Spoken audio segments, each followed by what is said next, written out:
Intro. We tell a lot of stories here, but none will compare to how important this one is. It's my story. These are the many eras of my life, personified. They will be the characters to share my memories with the world. Wild Child, Blackbird, Parker, Holly, Hailey, Robin, and me, Holly. This is me, unmasked, ready to heal, ready to share the tale of the creator. What came before 12, during Origins, after Brightside, the person behind the screen, the one who survived so much to be here today, to be able to tell this story. So, let's begin, so that eventually it can end and a new story can take its place. Curse. Top story tonight, Florida mother murders her own son. Everything in life is an exchange. I learned this the day I was born. While I was brought into the world by my mother, my young cousin was taken out by his. The mother, diagnosed with Munchausen syndrome, attempted to commit suicide and murder her children as a way to escape a custody battle due to a recent divorce. She was a nurse by night, mother by day, and swore she would take her children to God if anyone tried to take them from her.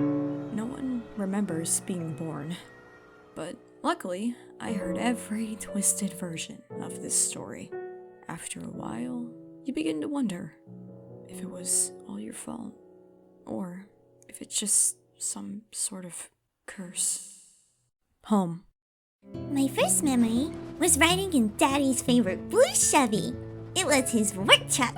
It always smelled like plywood and metal. He was an electrician, working for my grandpapa's company. He would take me on rides around the neighborhood when I was crying. I liked the feelings and sounds of being in the truck. Nothing felt safer. Just me, Daddy, and the swamp outside the window. My daddy is a cool dad. He always wears a hat and sunglasses. He plays the drums. We don't have a couch in our living room, just an electric drum set. He also likes going to the beach and surfing. He even hangs his surfboards up on the walls. Back then, life was bright, colorful, full. Everything felt so big, unexplored, full of wonder. That was home to me. The world was beautiful once, and I would spend the rest of my life trying to feel at home again. Bandwagon.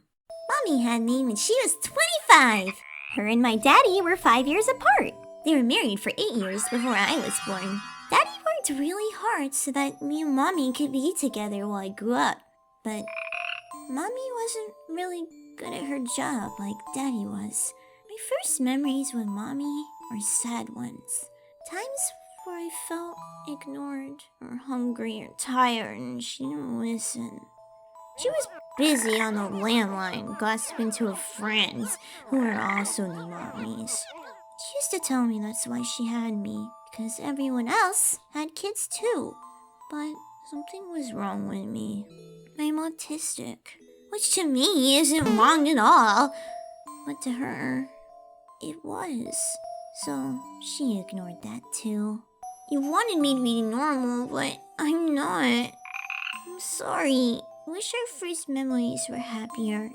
First room. Mommy designed all my rooms growing up. My first room was Looney Tunes themed. We moved out of that house before my first birthday.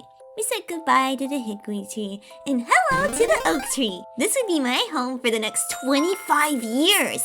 My favorite things about it were the checkered tiles in the kitchen, perfect for playing hopscotch. Mommy also decorated the windows with ladybug curtains that I really want because they reminded me of strawberry shortcake. My new room was bright green. Daddy started sketching out his famous doodle on the wall, the sun wearing sunglasses. But it never got finished. The only part that did was the rainbow. And part of a cloud that got gray smudged in it. I don't know why, but looking at the smiling face makes me sad. Almost like the whole piece was a mural of irony. The sunshine fading to a storm with a rainbow just out of reach. Family. Family is really important to me. So, meet my nanny and papa, my daddy's parents. Nanny is a good Christian lady. She's the secretary for the family's electric business. Then there's my papa. He's a very smart man. He's the owner of the business. Nanny and papa had a white schnauzer named Buttons. She was so cute. They all lived in a giant house, so big it had an organ in the piano room. Mommy says they're very rich. My other grandparents are my mommy's family. Mimi is my Native American grandmother, and Pop-Pop is her husband, who is my mommy's stepfather. Mimi and Pop-Pop weren't around much when I was a baby. They weren't around much at all. I never got to know about my native heritage. It was like I was locked out of a glass door.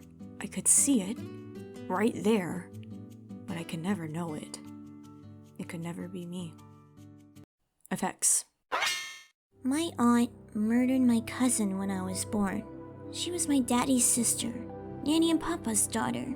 My papa hid evidence of the crime. He couldn't believe his daughter would do something so evil, so he lied to the police. He kept saying that family was everything. It was more important than the law. Nanny and Papa had to give up most of their wealth to save my aunt. I don't know why they did that, because she pleaded guilty in court. Soon after that, family business went under. We lost all the employees except my daddy. He had to do everything. It was a lot. So he started to drink beer to feel better.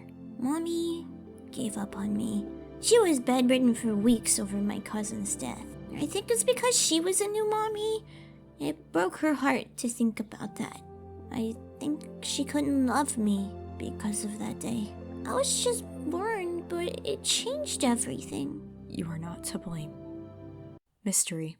Mommy says I am a medical mystery, whatever that means. When I was a baby, I had a lot of severe reactions. My childhood was oatmeal baths, breathing into my nebulizer tube, and getting stickers and lollipops at every doctor visit, which was a lot.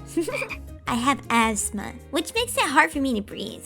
My sinuses were really bad when I was a baby, so I had to get ear tubes put in. I even had a skin biopsy after a really weird rash I had that no doctor in the whole state could figure out. I still have no idea what caused it. I just live in fear, I guess.